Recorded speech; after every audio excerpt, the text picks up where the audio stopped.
အရေးမပါတော့ပေမဲ့ဂုံတိတ်ခါပိုင်းရအရေးကြီးသေးတဲ့မြန်မာအသင်းရဲ့အဝေးကွင်းပွဲစဉ်မနက်ဖြန်မတ်လ31ရက်နေ့မှာ2020 AFC Asian Cup ခြေစစ်ပွဲရဲ့နောက်ဆုံးပွဲစဉ်တစ်ပွဲအနေနဲ့မြန်မာအသင်းကအကွေးကွင်းပွဲစဉ်ဖြစ်ပါကစ္စတန်အသင်းနဲ့ရှင်ပြိုင်ကစားတော့ရမှာဖြစ်ပြီးအဲ့ဒီပွဲစဉ်ဟာမြန်မာအသင်းအတွက်တော့ဂုံတိတ်ခါပိုင်းရအရေးကြီးနေစေဖြစ်ပါတယ်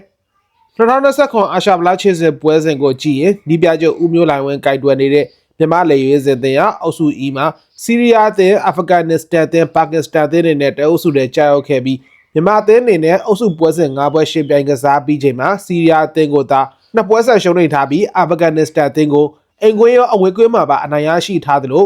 အိမ်ကွင်းမှာပါကစ္စတန်အသင်းကိုလည်းအနိုင်ရရှိထားတာကြောင့်အခုလာမယ့်အဝေးကွင်းပွဲစဉ်မှာမြန်မာအသင်းအနေနဲ့ထပ်မံအနိုင်ရရှိဖို့ကတော့လိုအပ်နေတာဖြစ်ပါတယ်2019အာရှဗလာခြေစစ်ပွဲစဉ်တွေမှာဆီးရီးယားအသင်းကခြေစစ်ပွဲကိုအောင်မြင်သွားပြီဖြစ်တာကြောင့်မြန်မာအသင်းနဲ့ပါကစ္စတန်အသင်းတို့ရှင်ပြိုင်ကစားမဲ့ခြေစစ်ပွဲစဉ်ဟာအရေးမပါတော့ပေမဲ့မြန်မာအသင်းအနေနဲ့အုပ်စုဇယားရဲ့ဒုတိယနေရာမှာဆက်လက်ရပ်တည်နိုင်ဖို့အထောက်အကူဖြစ်မှာဖြစ်တယ်လို့မြန်မာအသင်းအနေနဲ့အခုလိုအမှတ်ပေးဇယားရဲ့ဒုတိယနေရာမှာသာဆက်လက်ရပ်တည်နိုင်မှာသာနောက်လာမယ့်အာရှဗလာခြေစစ်ပွဲစဉ်တွေမှာမြန်မာအသင်းကိုမဲအိုးကောင်းကောင်းနဲ့ပါဝင်စေမှာဖြစ်ပြီးတော့အသင်းကြီးတချို့ကိုရှောင်ရှားစေဖို့အထောက်အကူပြုစေမှာလည်းဖြစ်ပါတယ်။ဒါ့အပြင်ပါကစ္စတန်အသင်းနဲ့မြန်မာအသင်းတို့ရဲ့အဝေးကွင်းပွဲစဉ်ဟာမြန်မာအသင်းရဲ့နီးပြချုပ်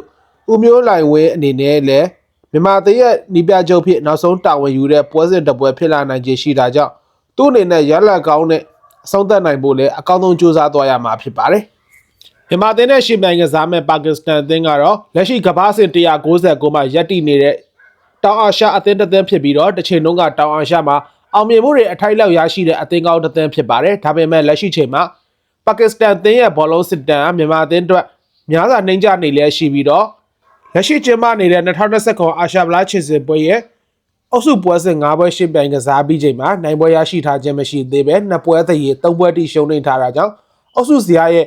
အဆင့်၄နေရာမှာရပ်တည်နေလဲရှိတဲ့အသင်းတစ်သင်းဖြစ်ပါတယ်။သမိုင်းမှတ်တမ်းတွေရတော့မြန်မာအသင်းနဲ့ပါကစ္စတန်အသင်းတို့ဟာ1952ခုနှစ်ကနေပြီးခဲ့တဲ့2025ခုနှစ်ဇွန်လပိုင်းထိ